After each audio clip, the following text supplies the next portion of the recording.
Hi everyone, in this video, I will explain to you a designer ebook tutorial step by step.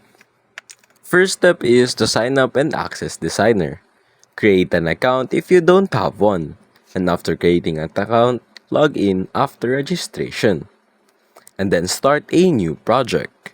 Initiate ebook creation. Click on Create New Project to begin. Next, import your content from a blog post or URL. Enter the URL of your blog post or web page. Designer will fetch and import the content automatically. If you have one from a Google Doc, ensure your Google Doc is shareable, then paste the URL into Designer. Now, if you have one from Word document, upload your .docs or .docs file directly. And if it's from other sources, Designer also supports imports from PDFs, Facebook pages, YouTube videos, and more. Next, choose a template. Browse through Designer's extensive library of templates and select one that aligns with your ebook's theme and audience. Step 5. Customize your ebook.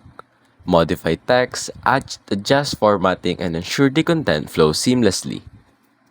Add images. Incorporate visuals by uploading your own images or selecting from Designer's integrated library. Customize headers, footers, fonts, and colors to match your brand or personal preferences. Step 6. Generate the table of contents. Designer can automatically create a table of contents based on your headings, complete with page numbers. Lastly, finalize it and export it. Review your ebook to ensure all elements are in place and appear as desired. Once satisfied, export your ebook in your preferred format such as PDF, EPUB, or MOPI. And that's basically it.